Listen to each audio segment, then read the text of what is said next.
Bismillahirrahmanirrahim. Assalamualaikum warahmatullahi wabarakatuh.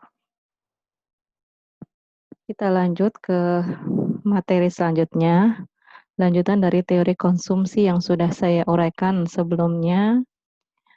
Saat ini kita akan bicara lebih lanjut mengenai teori-teori konsumsi dari beberapa pemikir-pemikir ekonomi yang sudah saya sebutkan sebelumnya.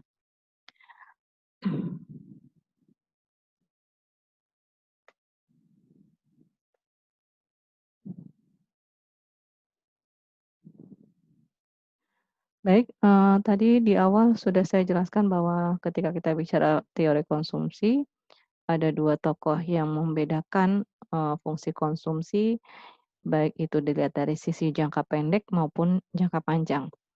Sebelumnya saya jelaskan, bahwa pemikiran Keynes melihat fungsi konsumsi dari jangka pendek, sementara Kuznets mengamati fungsi konsumsi dari, yang dilihat dari jangka panjang.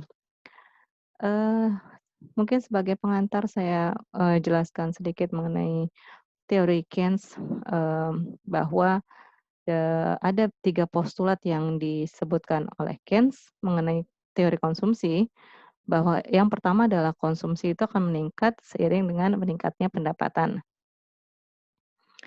Eee, yang kedua adalah rata-rata kecenderungan mengkonsumsi atau yang kita kenal dengan average propensity to consume akan turun apabila pendapatan naik. Sehingga hubungan antara APC dengan Y itu adalah berbanding terbalik. Yang ketiga adalah bahwa pendapatan merupakan faktor determinan atau faktor penentu dari konsumsi ataupun tingkat konsumsi seseorang. Sementara faktor lainnya dianggap, tidak berarti atau ceteris paribus. Nah, kalau kita perhatikan kurva fungsi konsumsi jangka pendek dan jangka panjang sebagaimana yang ditampilkan dalam slide, di sini kita lihat ada 2 garis. Yang pertama adalah garis atau kurva yang berwarna merah yang memiliki, yang diambil sudutnya adalah 45 derajat. Di sini dinotasikan dengan kurva Z. Nah, sementara kurva berikutnya adalah yang bergaris biru, ini yang disebut sebagai kurva C. Sepintas kita lihat bahwa inilah yang membedakan kurva konsumsi jangka pendek dan jangka panjang, di mana kalau kita bicara jangka pendek, sebagaimana dikemukakan oleh Keynes, di situ ada konsumsi otonomsnya, yaitu C0. Sehingga dari 2 bentuk kurva ini, yang merah dan yang biru, kita bisa menebak bahwa yang, jangka pendek adalah kurva yang berwarna biru.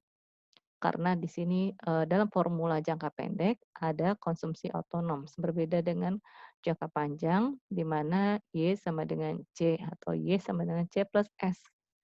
Nah, inilah fungsi, konsumsi jangka panjang dari Kuznets. Baik, kita lihat di sini ada titik persinggungan antara kurva Z dan kurva C, yaitu titik X di tengah-tengah yang memotong 2 kurva tadi. Nah, kemudian ada konsumsi otonom, ya. Apa itu konsumsi otonom sudah saya uraikan sebelumnya, bahwa konsumsi yang tetap ada meskipun income seseorang itu dianggap tidak ada atau nol. Nah, eee, kita lihat di sini bahwa pada kondisi yang pertama ini, daerah yang pertama ini adalah di-saving. Kenapa di-saving? Karena konsumsinya lebih, besar atau kurva C lebih tinggi dibandingkan kurva Y. Sehingga konsumsi seorang itu lebih besar dibandingkan income-nya. Inilah yang disebut sebagai di-saving area. Kemudian yang kedua, ada saving. Saving itu terjadi ketika income seseorang atau kurva Z lebih tinggi dibandingkan kurva C. Inilah area yang menjadi tabungan bagi seseorang. Baik, kemudian saya lanjutkan ke teori pendapatan relatif. Ini bentuk kurvanya yang kita kenal sebagai Rashad effect. Nah, kan sedikit agak, sulit jika kita lihat secara sepintas. Baik dimulai dari fungsi kurva konsumsi yang tegak, kemudian ini adalah pendapatan dengan 3 kondisi Y2, Y0, dan Y1. Kemudian ada 3 kurva C, yaitu C1, C2, dan C3. Nah, Pertama-tama kita perhatikan di sini bahwa, CL yang garis merah ini, kurva merah ini merupakan fungsi konsumsi jangka panjang. Pertama, ketika kondisi penghasilan seseorang itu adalah sebesar 0Y2, ya, 0Y2, maka besarnya pengeluaran untuk konsumsi yang bisa dilakukan adalah EY2, ini, EY2 pada sepanjang, eee, fungsi konsumsi jangka panjang CL. Jadi ketika income itu, 0Y2 yang di kondisi pertama, maka orang itu dapat melakukan kegiatan konsumsi sebesar EY2, ya. Nah, kemudian apabila penghasilan dia meningkat dari 0Y2 menjadi 0Y0 ya, di sini dari Y2 menjadi 0, akibatnya apa? Maka konsumsi akan meningkat ke titik B, dari yang semula titik E meningkat ke titik B yang dikarenakan pendapatannya berubah atau bertambah. Nah, tetapi apabila penghasilannya mengalami penurunan dari 0Y0 atau titik ini, penghasilannya turun ke kondisi sebaliknya 0Y2, maka yang terjadi adalah konsumsi tidak akan turun ke titik E. Jadi tidak akan turun dari titik B menjadi titik E, tetapi turun ke titik A pada fungsi konsumsi jangka pendek C1. Nah, kenapa kondisinya demikian? Bahwa ketika seseorang itu penghasilannya mengalami penurunan, maka dia tidak akan langsung mengurangi konsumsinya, tidak akan menurunkan, pola konsumsinya secara drastis, tetapi akan bertahap dan dia akan tetap mempertahankan pada kondisi yang, dikatakan, cukup baik bagi dia, yaitu di titik A. Nah, meskipun dalam jangka panjang nantinya dia akan menyesuaikan ke titik E. Kemudian kurva berikutnya yaitu teori, pendapatan permanen, permanent income hypothesis. Apa yang kalian perhatikan di sini bahwa seakan-akan kita, terbawa lagi ke konsep perilaku konsumen ketika belajar mikro mungkin tidak kesulitan menemukan kurva seperti ini. Kurva seperti ini adalah kurva mengenai indifferent curve dan budget line, ya. Tetapi ada sedikit perbedaan bahwa, yang saya akan jelaskan di sini, bahwa bagaimana perilaku seseorang itu dengan 2 periode, kondisi yang berbeda, yaitu Y1 dan Y2. Baik, budget line ini kita umpamakan sebagai garis pendapatan seseorang, budget line. Ini adalah budget line. Nah, ini adalah indifferent curve-nya. Nah, ketika pendapatan periode pertama yaitu Y1, di mana itu Y1? Sini titiknya, dari 0 sampai dengan ini adalah kondisi, pendapatan di periode pertama. Nah, konsumen dapat mengkonsumsi barang pada periode ini sebesar C1. Mana itu C1? Ini. Baik, ini adalah kondisi pertama. Jadi ketika income dia sepanjang ini, maka dia dapat mengkonsumsi sebesar C1. Nah, kemudian kenapa? Karena dia ingin mencapai kepuasan maksimum. Kepuasan maksimum itu apa? Kepuasan yang diperolehnya sesuai dengan budget line-nya atau ketika budget line bersinggungan dengan indifferent curve. Nah, kemudian, pada periode 1 ketika pendapatannya hanya mencapai Y2, di periode 1 ketika pendapatannya hanya mencapai Y2, agar seseorang itu mencapai kepuasan maksimum, maka apa yang terjadi? Dia akan tetap mengkonsumsi sebesar budget yang dimilikinya, yaitu C2. Anda perhatikan di sini Y2 hanya sebatas ini dan konsumsinya tetap dipertahankan pada kondisi sesuai dengan budget lainnya atau C2-nya. Sehingga kalau kita perhatikan di periode kedua ini, konsumsi dia lebih besar dibandingkan pendapatannya. Nah, pada saat inilah di mana ketika C2 itu lebih besar daripada Y2, ya, hal ini bisa nggak dilakukan? Bisa saja terjadi.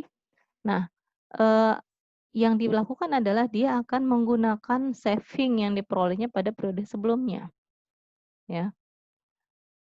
Konsumen akan menggunakan saving pada periode pertama atau disebut juga dengan dis-saving. Sebesar berapa? Sebesar FG. FG kalian lihat di sini, inilah gap-nya yang bisa ditutupi dengan mengambil tabungan dia pada periode sebelumnya. Baik, sehingga FG itu ya, FG itu merupakan DE, lihat di sini, tabungan yang yang dia miliki di periode pertama, ditambah dengan tingkat bunga, ya. Tentunya ketika, seseorang itu menabung pada periode sebelumnya, tentulah dia akan mendapatkan, bunga. Nah, apa yang bisa disimpulkan di sini, bahwa konsumen mencapai kepuasan yang maksimum selama 2 periode, yaitu periode 1 dan periode 2. Sebesar berapa konsumsinya? Sebesar C1 untuk periode 1 dan C2 untuk periode 2.